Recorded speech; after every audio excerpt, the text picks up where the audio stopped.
ఆయన వైసీపీలో దిగ్గజ నేత. ఆయన ట్విట్టర్ హ్యాండిల్ నుంచి ట్వీట్ వచ్చిందంటే చాలు ప్రకంపనలు సృష్టించేది.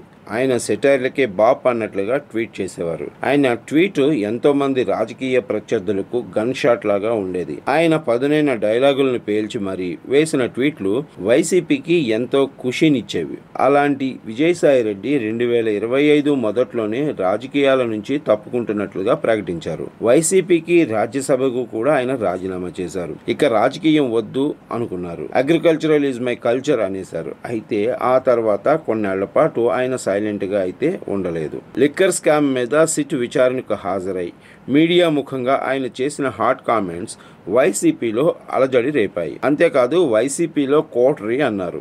జగన్ కి వారు సన్నిహితంగా ఉంటూ చేయాల్సిన నష్టం చేశారని అన్నారు. వైసీపీ నుంచి తనను బయటకు పంపించారు అన్నారు. అలా ఆయన కొంతకాలం వైసీపీతో రాజకీయ సమరమే చేశారు. అదే సమయంలో ఆయన బీజేపీలో చేరతారు అన్న ప్రచారము సాగింది. ఆయన రేపో మాపో కాషాయం కండువా కప్పుకుంటారు అని, ఆయనకు బీజేపీ పెద్దల సాన్నిహిత్యం వల్ల ఆయన వదిలేసిన రాజ్యసభ సీటు కూడా పొందుతారు అని కూడా చెప్పుకున్నారు. అయితే ఇవేమీ జరగలేదు.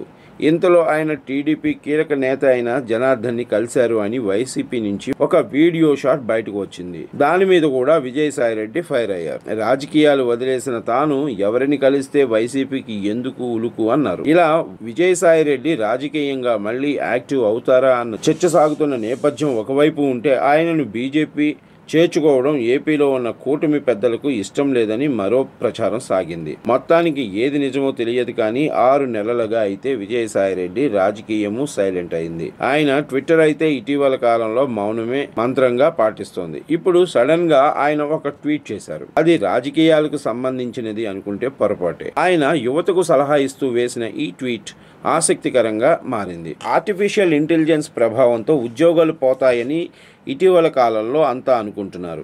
ఏ ఉద్యోగాలు పోతాయో వారు చెప్తున్నారు. అయితే ఆర్టిఫిషియల్ ఇంటెలిజెన్స్ వల్ల ఏ ఉద్యోగాలు పోవు అన్నది విజయసాయిరెడ్డి తన ట్వీట్ లో యూత్ కి తెలియజేశారు. కానీ ఆతిథ్య రంగం, అలాగే సంరక్షణ రంగం అంటే కేర్ టేకింగ్, అలాగే నర్సింగ్ వృత్తి వంటి వాటి మీద ఏఐ అసలు ప్రభావం చూపించలేవని విజయసాయిరెడ్డి చెప్పారు. ఇలాంటి ఉద్యోగాలు, ఉపాధి అవకాశాల వెనుక మానవ సంబంధిత భావోద్వేగాలు ఎక్కువగా ఉంటాయని అన్నారు. అంతేకాదు సానుభూతితో చేయాల్సిన ఉద్యోగాలని వెల్లడించారు. వీటికి భావోద్వేగ మేధస్సు అవసరమని, అలాగే వ్యక్తిగత పరస్పర చర్యపై ఎక్కువగా ఈ తరహా ఉద్యోగాలు ఆధారపడతాయని విజయసాయిరెడ్డి అన్నారు. ఈ ఉద్యోగాల విషయంలో యువత ఫోకస్ పెట్టాలని కూడా అన్నారు. మరి యువతకు మంచి సలహా సూచనలు విజయసాయిరెడ్డి అందించడమే కాకుండా వారికి ఒక మార్గం చూపించినట్టయింది. అంతా బాగానే ఉంది కానీ విజయసాయిరెడ్డి రాజకీయ వైరాగ్యం ఇక శాశ్వతమేనా, ఇక వ్యవసాయం పర్మనెంటేనా అన్న ప్రశ్నలకు మాత్రం బదులు ఇప్పట్లో దొరికేలా లేదని అంటున్నారు విశ్లేషకులు.